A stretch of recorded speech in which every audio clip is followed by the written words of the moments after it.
Chittapur RSS ಪಥ ಸಂಚಲನಕ್ಕೆ ಹೊಸ ಪ್ರಸ್ತಾಪ ಏನಿದೆ?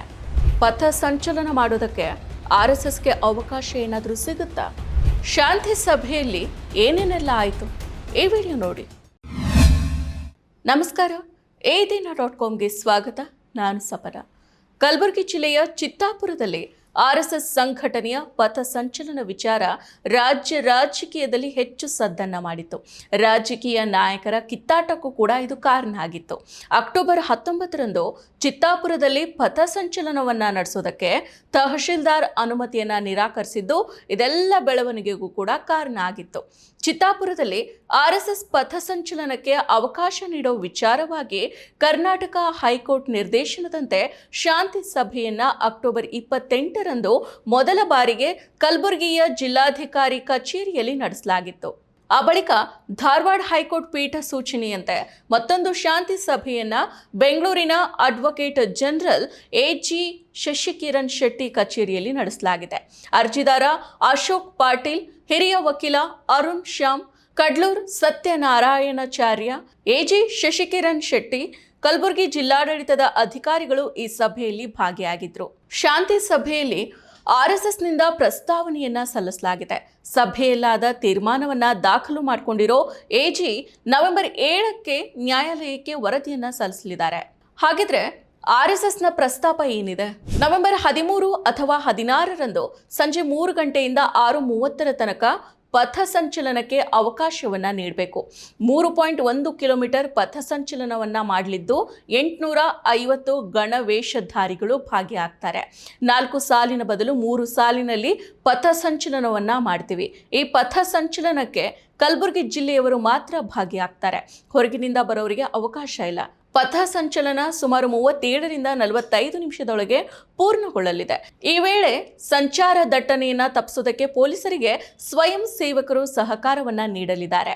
ಹಾಗಾಗಿ ಪಥ ಸಂಚಲನ ನಡೆಸೋದಕ್ಕೆ ಅನುಮತಿಯನ್ನ ನೀಡಬೇಕು ಅಂತ ಕೋರಿ ರಾಜ್ಯ ಸರ್ಕಾರಕ್ಕೆ ಆರ್ಎಸ್ಎಸ್ ಹೊಸದಾಗಿ ಪ್ರಸ್ತಾವನೆಯನ್ನ ಸಲ್ಲಿಸಿದೆ. ಹಾಗಿದ್ರೆ ಏನಿದು ಆರ್ಎಸ್ಎಸ್ ಪಥ ಸಂಚಲನದ ವಿವಾದ? ಇದರ ಹಿನ್ನೆಲೆ ಏನು? ಆರ್ಎಸ್ಎಸ್ 100 ವರ್ಷ ಪೂರೈಸಿರೋ ಹಿನ್ನೆಲೆಯಲ್ಲಿ ಕಲಬುರಗಿ ಜಿಲ್ಲೆಯ ಚಿತ್ತಾಪುರದಲ್ಲಿ ಅಕ್ಟೋಬರ್ 19ರಂದು ಪಥ ಸಂಚಲನವನ್ನ ನಡೆಸೋದಕ್ಕೆ ಅನುಮತಿಯನ್ನ ಕೇಳಿತ್ತು. ಆದರೆ ಮಧ್ಯಾಹ್ನ 3 ಗಂಟೆಯಿಂದ ಸಾಯಂಕಾಲ 6:30ರವರೆಗೆ ಆಯೋಜನೆ ಮಾಡಿದ್ದ ಪಥ ಸಂಚಲನ ಕಾರ್ಯಕ್ರಮಕ್ಕೆ ತಹಶೀಲ್ದಾರ್ ನಾಗಯ್ಯ ಹಿರೇಮಠ ಅವರು ಅನುಮತಿಯನ್ನ ನಿರಾಕರಿಸಿ ಆದೇಶವನ್ನ ನೀಡಿದ ಬಳಿಕ ಈ ವಿಚಾರ ಚರ್ಚೆಗೆ ಕಾರಣ ಆಗಿತ್ತು. ಅನುಮತಿ ಕೋರಿ ಅರ್ಜಿಯನ್ನು ಸಲ್ಲಿಸಿದ್ದ ಆರ್ಎಸ್ಎಸ್ನ ಜಿಲ್ಲಾ ವ್ಯವಸ್ಥಾಪಕ ಪ್ರಹ್ಲಾದ್ ವಿಶ್ವಕರ್ಮ ಅವರಿಗೆ ಪತ್ರವನ್ನ ಬರೆದಿದ್ದ ತಹಶೀಲ್ದಾರ್ ಅವರು ಪಥ ಸಂಚಲನ ನಡೆಸೋ ಭಾನುವಾರ ದಿವಸನೇ ಭೀಮ್ ಆರ್ಮಿ ಮತ್ತು ದಲಿತ ಪ್ಯಾಂಥರ್ ಸಂಘಟನೆಯವರು ಚಿತ್ತಾಪುರ ಪಟ್ಟಣದಲ್ಲಿ ಪಥ ಸಂಚಲನವನ್ನ ನಡೆಸೋದಕ್ಕೆ ಅನುಮತಿಯನ್ನ ನೀಡಬೇಕು ಅಂತ ಕೋರಿದ್ದಾರೆ.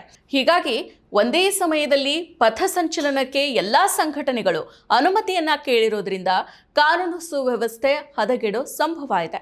ಅನುಮತಿಯನ್ನ ನೀಡಬಾರದು ಅಂತ ಪೊಲೀಸ್ ಅಧಿಕಾರಿಗಳು ವರದಿಯನ್ನ ನೀಡಿದ್ದಾರೆ ಅಂತ ಆದೇಶ ಪತ್ರದಲ್ಲಿ ಅವರು ತಿಳಿಸಿದ್ರು. ಶಾಂತಿ ಮತ್ತು ಕಾನೂನು ಸುವ್ಯವಸ್ಥೆಗೆ ಭಂಗ ಉಂಟಾಗಬಹುದು ಹಾಗೂ ಅಹಿತಕರ ಘಟನೆಗಳು ನಡೆಯದಂತೆ ತಡೆಯೋದಕ್ಕೆ ಪಥ ಸಂಚಲನಕ್ಕೆ ಅನುಮತಿಯನ್ನ ನಿರಾಕರಿಸಿ ತಹಶೀಲ್ದಾರ್ ಅವರು ಆದೇಶವನ್ನ ನೀಡಿದ್ರು. ಅಷ್ಟೇ ಅಲ್ಲದೆ ಚಿತ್ತಾಪುರದಲ್ಲಿ ಆರ್ಎಸ್ಎಸ್ ಪಥ ಸಂಚಲನವನ್ನ ವಿರೋಧಿಸಿ ಸುಮಾರು 12 ಸಂಘಟನೆಗಳು ತಾವು ಬೀದಿಗಿಳಿಯೋದಾಗಿ ಅನುಮತಿಯನ್ನ ಕೋರಿದ್ವು.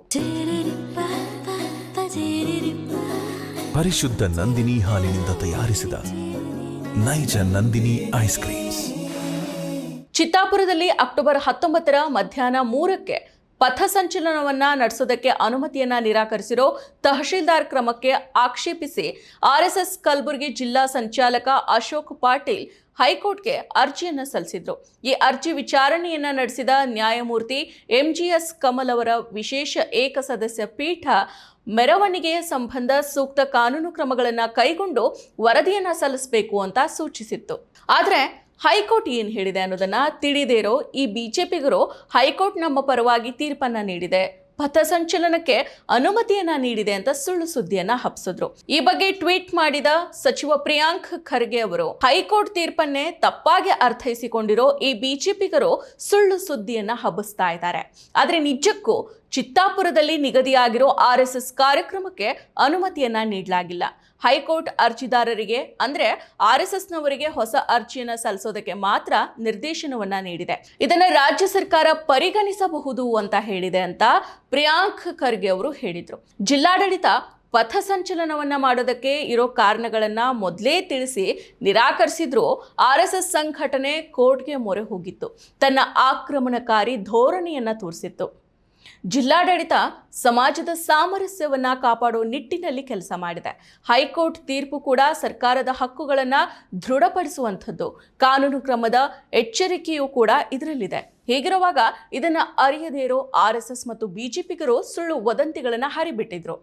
ಹೈಕೋರ್ಟ್ ನಿರ್ದೇಶನದ ನಂತರ RSS ಮುಖಂಡ ಕೃಷ್ಣ ಜೋಶಿ ಅವರು ಕಲಬುರಗಿ ಜಿಲ್ಲಾಧಿಕಾರಿ ಬಿ ಫೌಜಿಯಾ ತರುಣಂ ಅವರನ್ನ ಭೇಟಿ ಮಾಡಿ ಪಥಸಂಚಲನವನ್ನ ನಡೆಸೋದಕ್ಕೆ ಅನುಮತಿಯನ್ನ ಕೋರಿ ಮನವಿ ಪತ್ರವನ್ನ ಸಲ್ಲಿಸಿದ್ರು.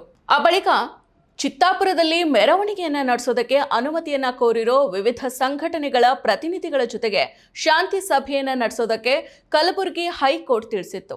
ಈ ಸೂಚನೆಯಂತೆ ಜಿಲ್ಲಾಧಿಕಾರಿ ಕಚೇರಿಯಲ್ಲಿ ಅಕ್ಟೋಬರ್ 28ರಂದು ಮೊದಲ ಸಭೆ ನಡೆದಿತ್ತು.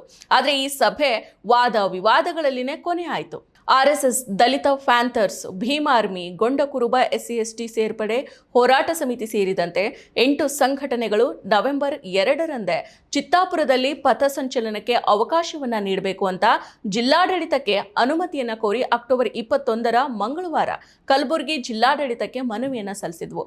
ಅಕ್ಟೋಬರ್ 28ರಂದು ಕಲಬುರಗಿಯಲ್ಲಿ ನಡೆದಿದ್ದ ಮೊದಲ ಸಭೆ ವಿಫಲವಾದ ಬಳಿಕ ಪಥಸಂಚಲನದ ವಿಚಾರವಾಗಿ ಬೆಂಗಳೂರಿನಲ್ಲಿಯೇ 2ನೇಯ ಶಾಂತಿ ಸಭೆ ನಡೆದಿದೆ. ಈ ಸಭೆಯಲ್ಲಿ RSS ಮತ್ತೆ ಪ್ರಸ್ತಾವನೆಯನ್ನ ಸಲ್ಲಿಸಿದೆ. ಮತ್ತಷ್ಟು ವಿಶೇಷ ವಿಡಿಯೋಗಳನ್ನು ನೋಡಲು ಮತ್ತು ಹೊಸ ವಿಡಿಯೋಗಳ ಬಗ್ಗೆ ತಿಳಿಯಲು ಈ ದಿನ .com ಯೂಟ್ಯೂಬ್ ಚಾನೆಲ್ ಸಬ್ಸ್ಕ್ರೈಬ್ ಮಾಡಿ ಮತ್ತು ಬೆಲ್ ಐಕಾನ್ ಕ್ಲಿಕ್ ಮಾಡಿ.